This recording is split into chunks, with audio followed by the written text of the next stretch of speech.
आपका प्रश्न का उद्देश्य क्या है?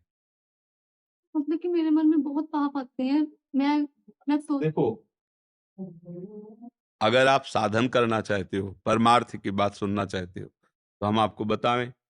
और व्यवहार की बात है तो सबके मन की यही दशा है। कभी मन को थोड़े अच्छे कार्य अच्छे लगते हैं, कभी गंदे से गंदे कार्य में भी राजी हो जाता है। मन की जो तरंगे हैं ना, वो ऐसी हैं। कबहू मन रंग तुरंग चढ़े, कबहू मन सोच करे धन का, कबहू मन नारी प्यारी लगे, कबहू मन त्याग चले बन का। इसकी तो तरंगे चलती रहती हैं। और वो तरंगे कहीं और जगह से नहीं आई, हमने जो जो पकड़ाया इसे, वही वही इसमें भरा हुआ है। अब अगर हम परमार्थ में चलना चाहते हैं तो अब अगर हमारी बात समझ पाओ तो है, अगर आपको सत्संग का कुछ श्रवण से ज्ञान है, मन बुद्धि चित्त अहंकार ये करण हैं। अंतःकरण सुना है कभी शब्द ऐसे कि हम बोलते चले जाएं ऊंची धरा की बात, तो आपको पकड़ में ना आवे तो फिर कैसे बात बनेगी? करण है अंतःकरण। करण माने होता है यंत्र, जिनके द्वारा क्रिया की जाती है। मन बुद्धि चित्त अहंकार, ये चारों माया के द्वारा रचित हैं। हमारा जो स्वरूप है वो माया रचित नहीं है। हम भगवान के दिव्य अंश हैं। पर हम इसमें इतना तन्मय हो गए कि देखो जैसे निकलता है ना मेरा मन, ये तो कहने की बात है। मैं ही मन बन गया हूं। इतना प्रेम मन से होने हो गया है कि वो जो कह रहा है वो मैं स्वीकार करता हूं कि मैं ही कर रहा हूं। बस इस बात से थोड़ा अलग उपासक हो जाए तो साधना प्रारंभ हो जाए। मन का दृष्टा बनना है, मन नहीं बनना। मन आप नहीं है। मन आपका एक करण है। जैसे हाथ आप नहीं है, हाथ आपके शरीर का एक अंग है, आप थोड़ी शरीर है। अब ये शायद ज्ञान की बात समझ में आ रही कि नहीं आ रही? हाँ, अगर देख लो समझ में आ रही हो। पवित्र अंतःकरण, अब चूंकि प्रश्न ऐसे होते हैं कि वो अध्यात्म की धरा में ही पहुंचाए जा सकते हैं, तो जब तक हम इस मन से अपनापन रखेंगे तब तक ये हमें परास्त करेगा।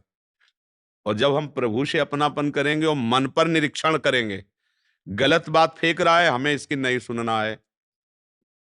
मान लो आप हमको गलत सुनाते रहो, हम नहीं सुनेंगे। बैठे हम, आप कह रहे हो गलत करो चल के, हम नहीं करेंगे।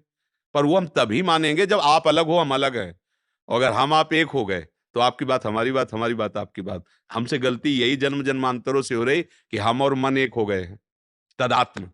अब वो जो कहता है वही हम करते हैं, और जो हमने किया वही उसके पास है। ये कहीं बाहर से नहीं फेंक रहा। मन में जो भरा है वही तो है, और भरा वही है जो आपने भरा है। कोई बाहरी थोड़ी भर गया है। हम ही ने तो अपने मन को भरा है। गंदी बातें भरी तो गंदी बातें दिखाई दे रही। अभी अच्छी बातें भर लो तो अच्छी बातें मन फेंकने लगेगा। निराश नहीं होना, खूब नाम जप करो, सत्संग सुनो, शास्त्र स्वाध्याय करो। मन की जो गलत प्रेरणाएं हैं उसकी बात नहीं माननी है। वो इस समय नशे में है। जैसे शराबी आदमी गाली दे तो क्या कर, जो बुद्धिमान आदमी लड़ता थोड़ी यार शराब पिए। ऐसे ही मोह मदिरा ज्ञान से युक्त मन है, आप कह रहे हैं कि वो भगवान पे भी दोष दर्शन कर लेगा, तो नशे में है। एक आदमी नशे में था, तो राजा की सवारी जा रही थी, बीच में घुस गया, कहा, "ए, हाथी बेचेगा?" राजा से।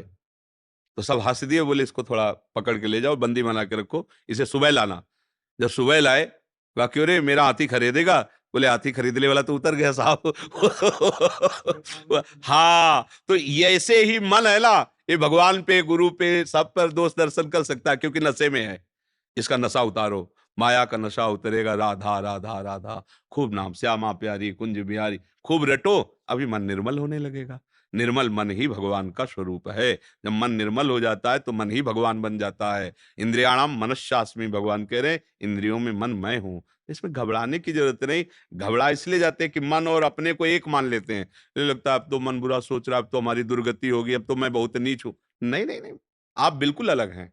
वो एक अलग डिपार्टमेंट है, आप अलग हैं। आपका वो यंत्र है, आप उसे बहुत सावधानी पूर्वक प्रयोग कीजिए, ठीक हो जाएगा। आपने गलत प्रयोग किया, उसमें गलत भरा हुआ है, वो बार-बार फेंक रहा है।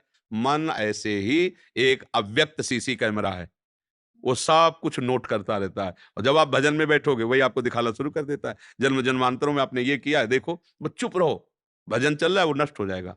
न दुखी हो, न सुखी हो, न घबराओ, न भयभीत हो, न आसक्त हो, वो निकल रहा है, शांत हो रहा है, निकल जाएगा।